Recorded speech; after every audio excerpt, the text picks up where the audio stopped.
Yeah, the one extra that we usually have. Good evening. All right, I'll call this meeting to order at 6:01. We have committee member Tiemann is going to be out this evening, and it looks like we still have a couple members coming in, but we do have a quorum, so we'll go ahead and get started. First of all, citizen communication. So the Capital Improvement Advisory Committee welcomes comment on items relevant to the CIAC, not already scheduled on tonight's agenda. In accordance with the Texas Attorney General's opinion, any public comment that is made on an item that's not on the published agenda will only be heard by the committee. No formal action, discussion, deliberation, or comment will be made by the committee. Each person providing public comment will be limited to 3 minutes and will be asked to state his or her name and address for the public record. Is there anyone present wishing to address the committee this evening? Seeing none, we'll move on to our main part of the agenda, the presentation on the semi-annual report for progress on the capital improvement plan. Welcome. Hi, good evening.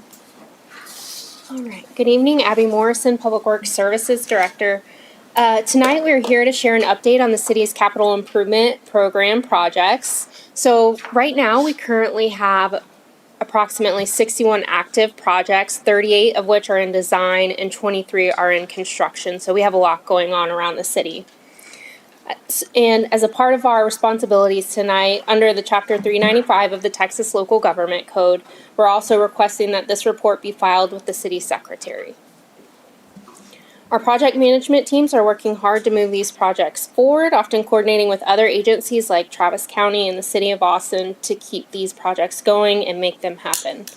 We're excited to walk you through the progress of our active capital projects, and I'll hand it over now to Brandon Pritchett, our Utility Director, to get us started. Good evening, Commissioners. Brandon Pritchett, I'm the Utility Director for the city. I oversee the boring part of the capital improvement, which is pipes in the ground and water, wastewater. The ones that people care about with transportation and parks are coming up after I'm done. But to give you a little bit, we talk a lot about our big three capital improvement projects, which equate to about $500 million in active construction just in 3 projects. So the water treatment plant expansion, if you drive up and down Weiss Lane, you should be able to see all of the activity going up on the east side of Weiss Lane, just southeast of Lake Pflugerville.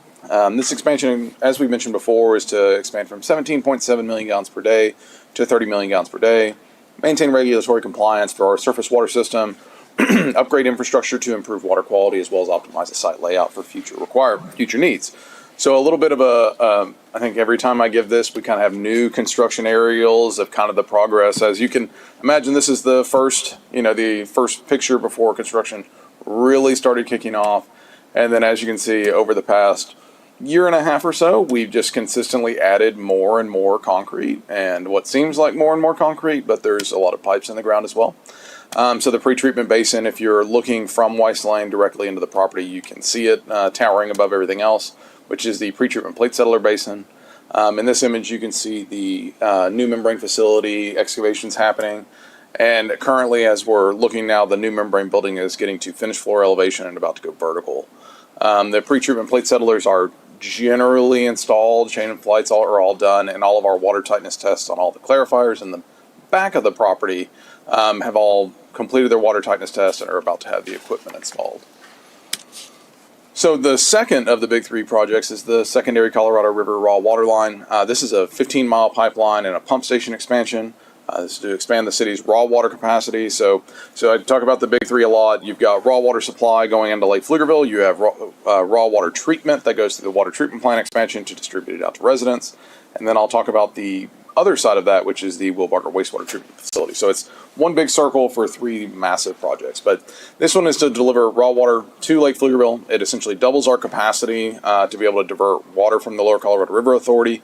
It is a monumental project in the fact that it's 15 miles, multiple jurisdictions, City of Austin, Travis County.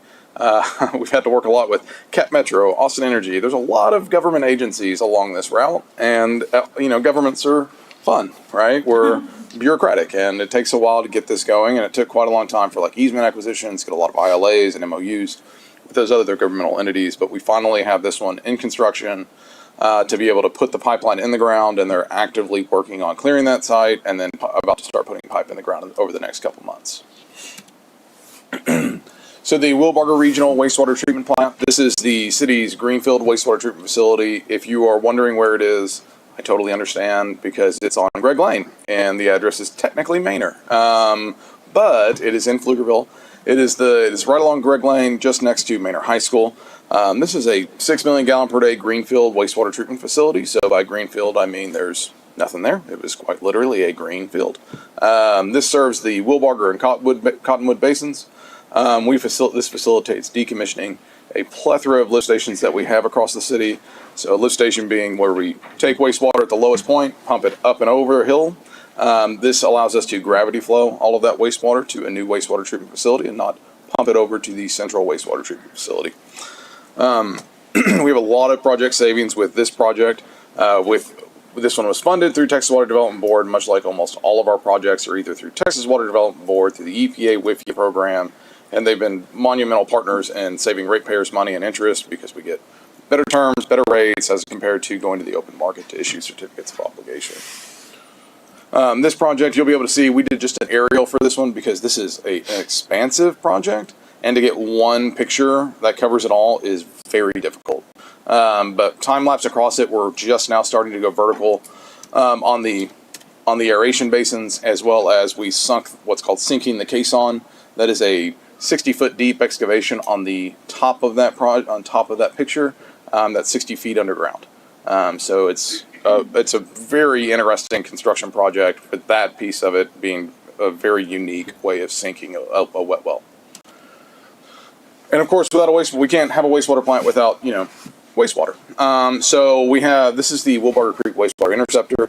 This is also actively in construction.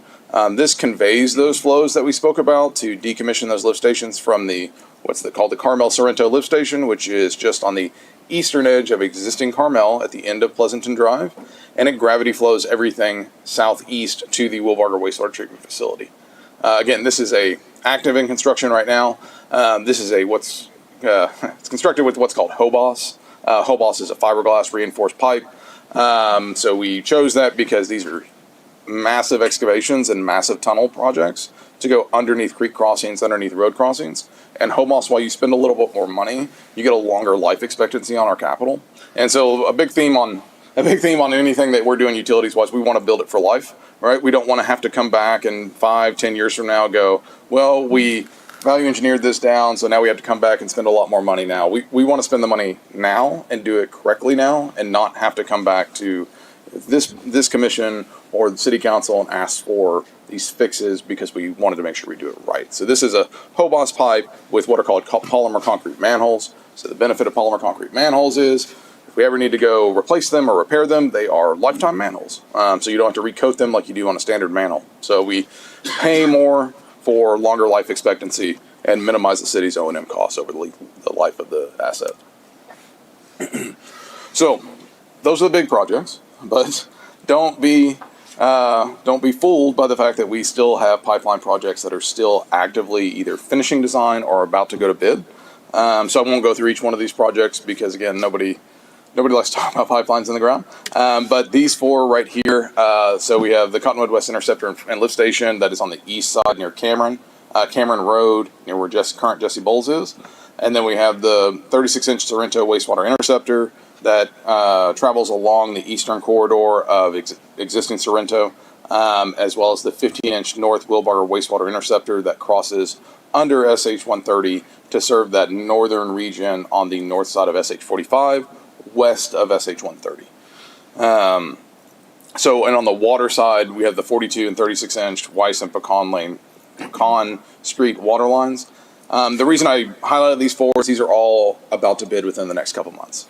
So large projects, large investments into both conveyance and transmission pipelines that are all about to be in construction, along with the large capital improvement projects previously mentioned. So for a map of everything, red being wastewater, blue being water, and then we have that lovely little orange one in there for what's reclaimed water. That's currently in design now. We're spread out across the city, both with water, wastewater conveyance projects, facility projects that I mentioned previously, as well as we have a lot of rehabilitation projects that are active and ongoing, either in design or about to go to construction as well. So those ones that look like they're in the middle of established neighborhoods, that's to rehabilitate a lot of existing older infrastructure that's been in the ground for some of it 40 plus years.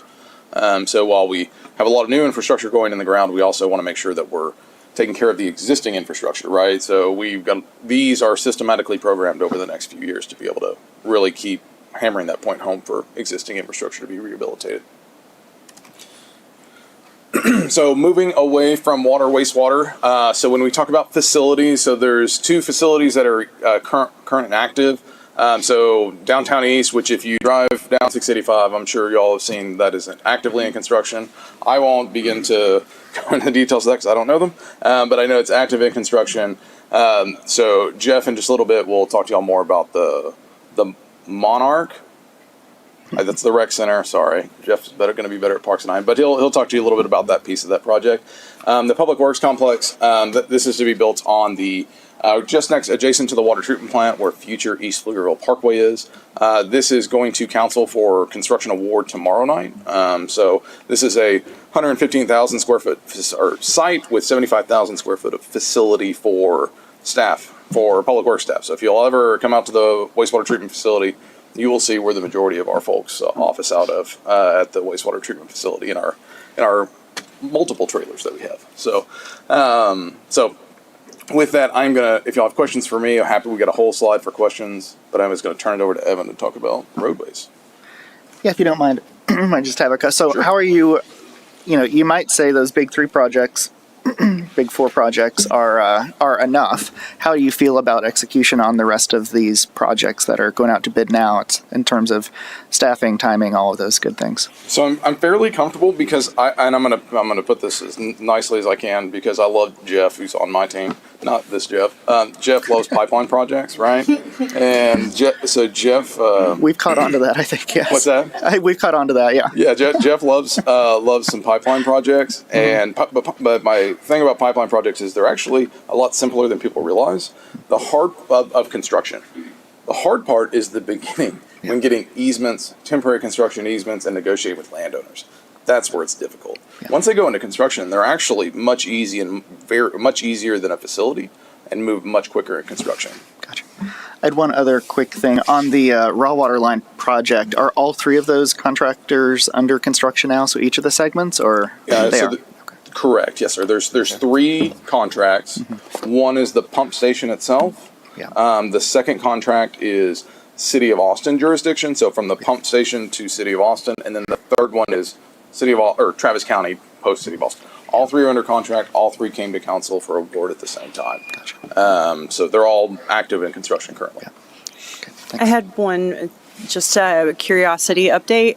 I recall the Reclaimed Water Project, which was so extremely exciting and so very well thought out. And I saw on the map the orange line. So is that to 1849 Park, and how's it going? Yes, it's going good. So I think we're about 60% design. So the hard part, just like I mentioned, the hard part about pipelines is getting easements and getting property owners. And there's at least 3 jurisdictions through there, right? We'll have to cross Travis County near the park, obviously city itself. We've got to cross some city parcels because we have our own wastewater plant. Mm-hmm. We have to cross TxDOT under SH 130, which TxDOT's actually really great I wouldn't say they're like the most expedited, but they give you very clear direction. So they're usually fairly quick. They'll appreciate hearing that because I'm sure they never do. I know as far on my side of it, I'm not on the road. But then yes, and then you go up and over, and then we start dealing with HOAs, private homeowners, or private developments and that kind of thing all the way across. But that alignment, we had to modify it so that way we didn't get in the middle of Travis County and Cameron Road and what they're going to do with it. They had requested us to delay that like another 12 months instead of going down Cameron. We said, listen, we get what you're doing with Cameron, but we've got to serve our ratepayers, and that's what our charge is. So we found a different route that kind of jogs up a little bit. That's why it does that. Yeah. It does. Instead of going along Cameron Road right away, east of Weiss. Very cool. Thank you. Thank you. And again, any other questions for me before I turn it to Evan? All right. Turn it over to Evan to talk about transportation. Thanks. Thank you all. I'm Evan. I'm the Operations Director for Public Works, oversee traffic transportation, amongst other things. So here are some big projects that are currently under construction that you all probably have already seen or have noticed out in the community. But the Colorado Sand project, extending it from Copper Mine to Lone Star Ranch, we're on track there for it to be completed by October. So moving right along. Street reconstruction package 2. That included like Great Basin, Bush Mills Road, Piccadilly Drive, Pflugerville Loop. That's actually wrapping up now. And then Kelly Lane Phase 2, you are all well aware of that one. That's actually ahead of schedule as well. So we're looking to have that completed in July, so that's right around the corner. And then projects to piggyback off of that are coming soon are Piccadilly, Central Commerce, Royston. And that actually is in construction technically with utility relocation. And then street reconstruction package 3 is actually, we're ahead of schedule on that one. That one's actually under construction. And the historic colored edition, that project was awarded and actually under construction. And we're looking at that one being completed summer 2027. And then where you see street reconstruction 3, that actually should say, or street reconstruction 1B, we're actually going to start that in this summer. And I think that one has a, let's see here. I think July 2026 is, no, actually that is going to be, sorry, looking at notes. It's going to begin this summer and it'll be about a 7-month duration to be completed. And real quick, is that I think that's the last of the reconstruction packages that we have right now, is that right? I believe so. I would have to double check that. But yeah, okay. We've done 1, 2, and 3. So okay. East Pflugerville Parkway is a big one. So that road is what's going to run alongside the new Public Works complex. So it's a very close coordination on how we execute that. And with that one, we're waiting on it, tying up a couple of things. We had to do the permit with Travis County. They don't have any more questions on the permit, so we're waiting to get that issued so we can go ahead and start planning the bidding of the project. But we are planning on that project being completed by July 2026. So everything's moving. And then things in design now. I don't really have to read every one of them, but Emmanuel Road is a big one. Kelly Lane Phase 3 is a big one because that needs to piggyback off of Kelly Lane Phase 2. So that one's currently in design. I'm wrapping up some utility stuff with Manville, but we're on schedule still. East Pflugerville Parkway, Colorado Sand to Weiss. So that'll be in front of the new HEB. I'm expanding that road from 2 lanes to 4 lanes. That design is actually complete. We're just wrapping up some things so we can bid it. The 685 corridor is another big one, and it'll mention it in the next slide. But the reason that one is such a big project is because we have to think about the mobility throughout the city. So 685 being a main artery, north and south for the city. What we do know is that when we start construction of 685, how that's going to affect traffic. So we need to think about our east-west movement. So what we're doing now is drafting an RFQ, or request for qualifications, so that we can go ahead and get these relief routes designed and built prior to doing the construction for 685, so we can maintain that east-west movement. That consists of these different extensions. So if you're driving around town and you notice how Finnig ends, well, it's supposed to go 685 to Pecan, then Pecan to Wells Branch. So there's these different things that we're looking at. We need to make sure we have this network in place prior to doing this big disruption, which will ultimately improve the city, the 685 project. But we got to think about how we phase that to where less disruptive and more efficient. Is that the other end of the Fennig Lane going into Round Rock? Is that the Kenny Fort Boulevard connection? I can't visualize it right now. The one that crosses under 45. Yeah, Kind of they right just there at the finished. north end. It might be. I'm sorry, which number? Are you looking at a certain number? Like the top end of number 6. Because it looks like Round Rock did a lot of work to make a new 4-lane road that comes right into 45, and then we've got like Meester Lane, I guess, on the Meister. other side. Meister Lane, yeah. And yeah, it seems like that. There's that short little connection that seems like it would really help connectivity. I just heard a whisper behind me that said that's a development-driven extension. Right? Okay. So we'll continue to stay on it with development to make sure that takes place. Gotcha.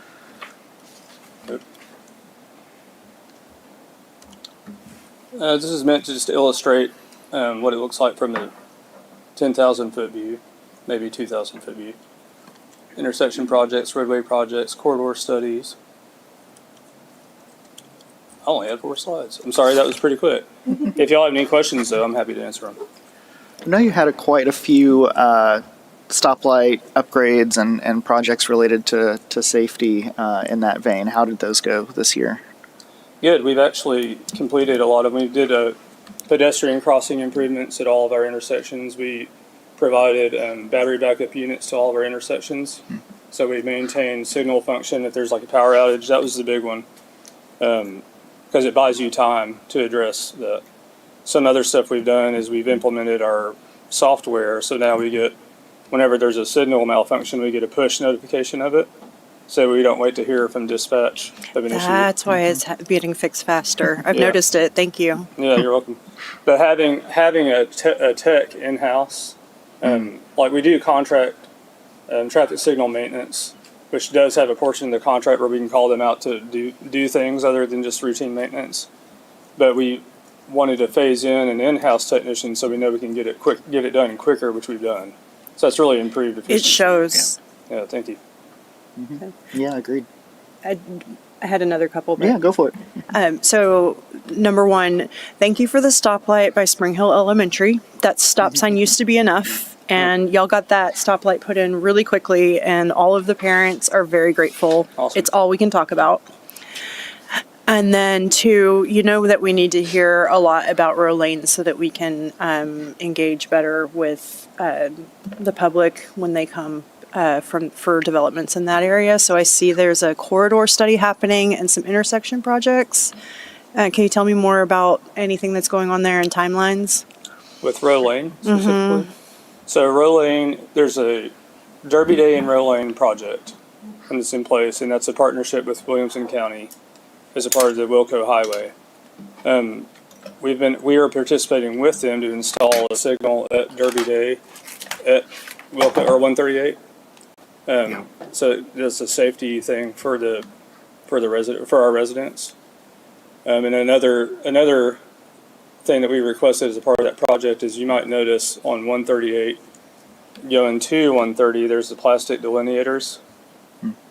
Those are going away, and it's now going to be curb and gutter.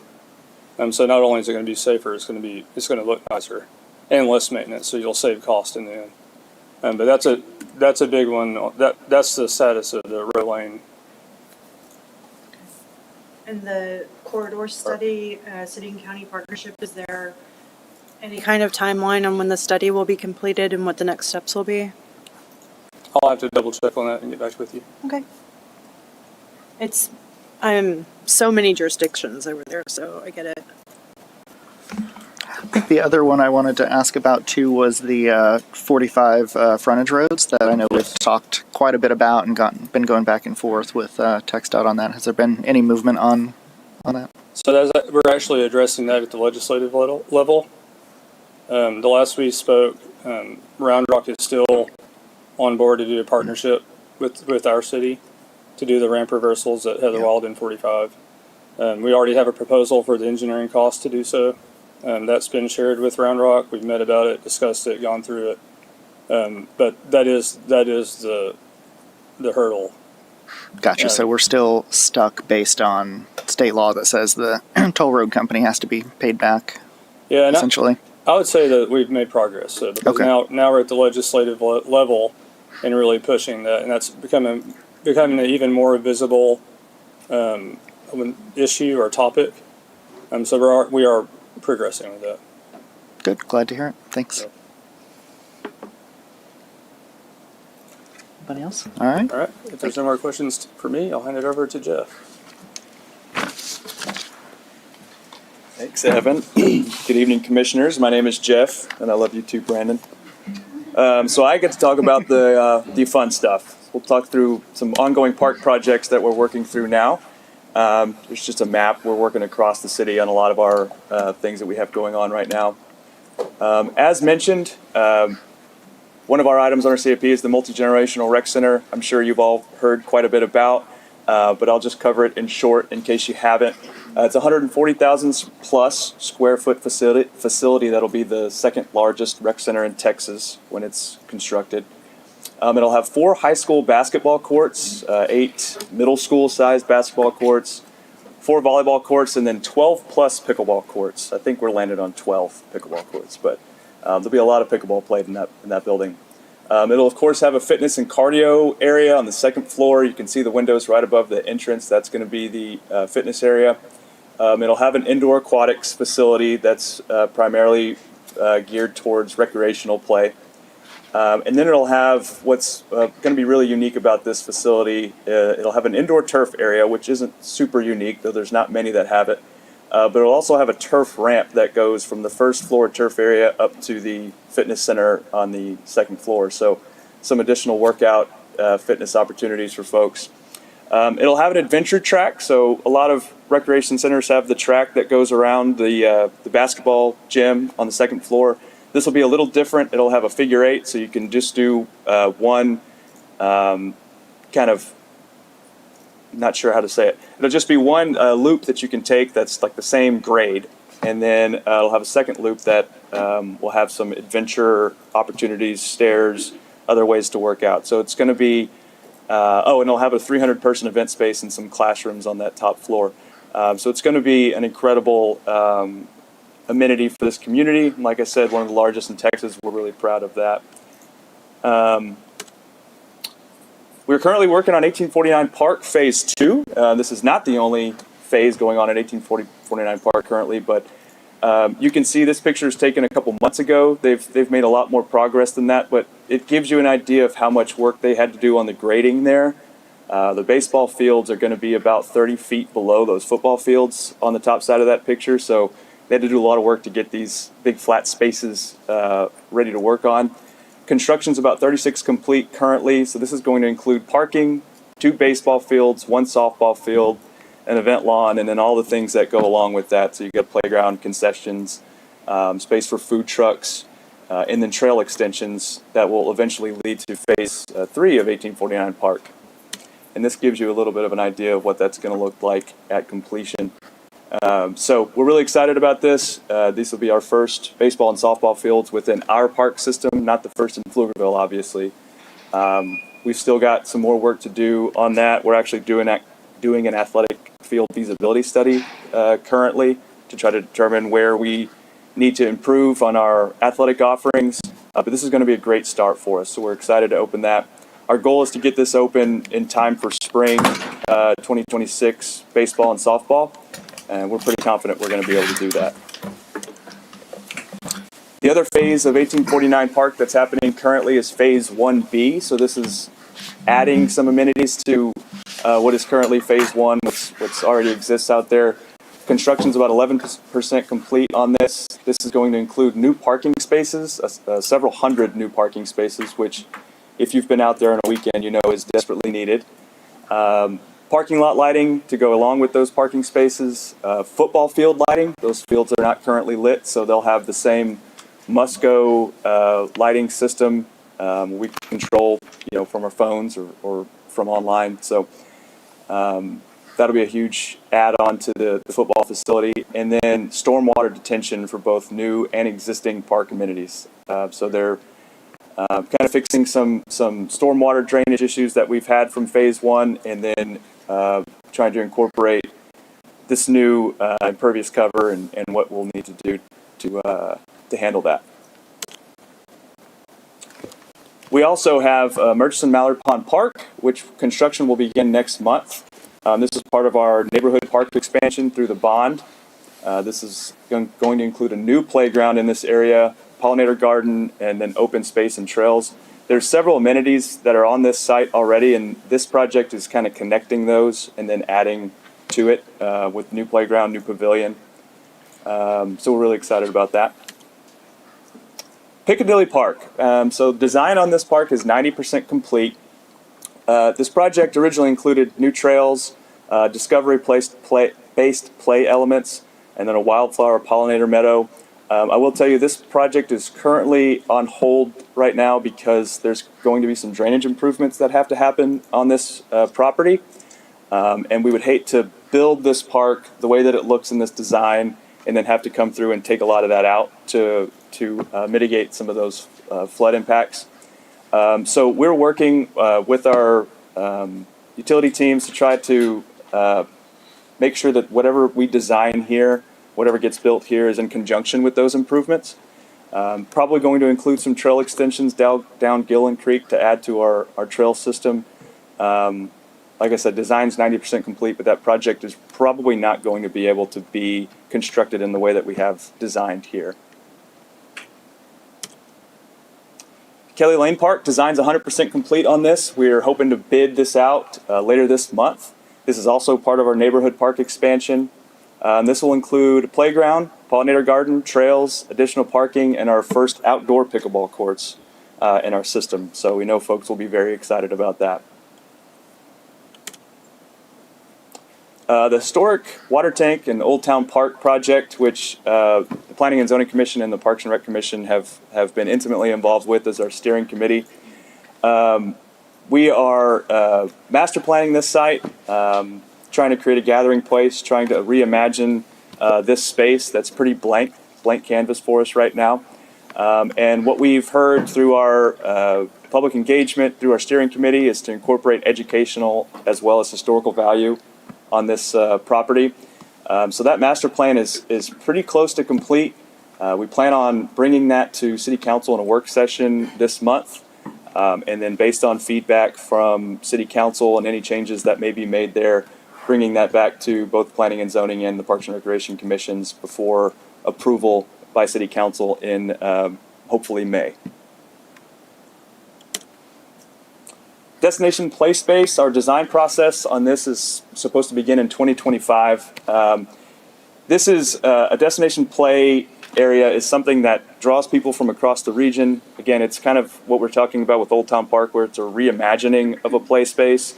We used an example here from Cary, North Carolina. This is one of their downtown parks. And you can see it's not just playground, some benches, and some trails.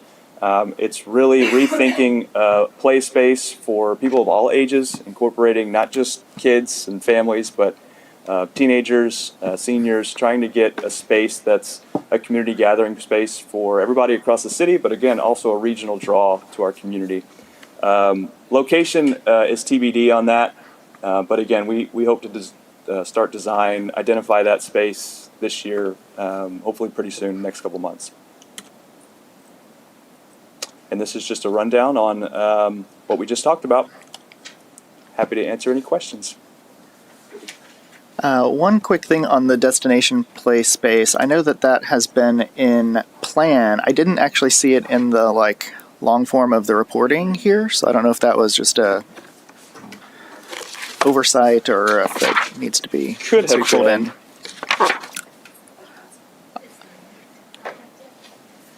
It's not an active project yet. All right. It's a preview. Great. I think, the one other thing, I'm really glad to see the Old Town Park master plan coming to completion. I know there's a couple of us on Planning and Zoning that put in some time on that, so that's really exciting. The one other thing, and I don't want to harp on the Monarch too much, but I think one of the underrated things that you all have planned is those fantastic classroom and event spaces. I think all of the programming and equipment is going to be awesome, but I think giving the community a really great place to have classes and courses and camps and all of those types of opportunities that we just can't fit in places like the library and existing rec center, I think are really cool above and beyond, the adventure tracks and the, hundreds of pickleball players that we'll see there. So. Yeah, absolutely. Yeah. Speaking of pickleball, will we be able to play tennis on the pickleball courts? On the outdoor pickleball courts? Any of them? They'll just be programmed for pickleball. They'll be that size. There'll be 3 of them. Okay. So tennis courts, I don't. I just know that pickleball is very trendy. It's very true. Yeah, it has stuck around. Pickleball, I think, we in Parks and Recreation, we do kind of follow trends sometimes. But pickleball, we think, has some staying power at this point. Yeah. been around long enough that it's drawing multi-generational, Yeah. folks to it. So, Maybe I will have to try it. but yes, we have, and I will say, tennis has been brought up in our athletic feasibility studies, not just fields, it's any athletic facility. So the need for that may be there as well. We'll identify that through that process. And then also want to echo what Jonathan said about the meeting spaces. I'm sure any of us who have tried to find a meeting location for our nonprofits in the city, if you don't get to the library in that sweet spot of time, I'm really excited about having more options. Yeah, absolutely. You have a great patio too, you can see on the top there. Yeah, this is Texas, so that's good for hot yoga. So say, last month we heard a lot about Play for All Abilities and how there's, at least a need or certainly a desire to have that in the community. Are any of these projects going to incorporate elements of that, or are there any dedicated projects that would have that attached to them? So Old Town Park has a lot of those elements where we're trying to make it as accessible as we possibly can. It's not going to have a ton of play elements, kind of similar to the destination play that you would think of as like climbing facilities and things like that. So it'll be a place that has a lot of inclusive play, but the destination play is going to incorporate that in, I think, everything we do. Again, we haven't gotten into design, but yes, so when we think of Play for All Abilities, we are thinking destination play will have all those elements that you would think of in a Play for All Abilities park built into it. Okay, sounds good. And also, speaking of that, kudos for all of the improvements on existing parks that have been going on, because I've noticed that they do also incorporate, like, it's not an entire Play for All Abilities park, but like all of the regular neighborhood parks have at least some accessible. I was telling Emily after the meeting last time, a friend of mine whose daughter has cerebral palsy. We used to drive to Round Rock to go to the park to play with our kids. We don't have to anymore because so many of the neighborhood parks have equipment that's good for her. And so kudos to the team. I see you, Shane. Thank you. Yep, we'll keep at it. I love that. All right, thank you. Thank y'all. Is that everybody? All right. Thank you all so much. That was a great update, and look forward to the end of year recap and starting to look at next year's updates to the plans. So with that, we will adjourn the meeting at 6:38. Thanks, everybody. Thank you, the best city staff in the state of Texas.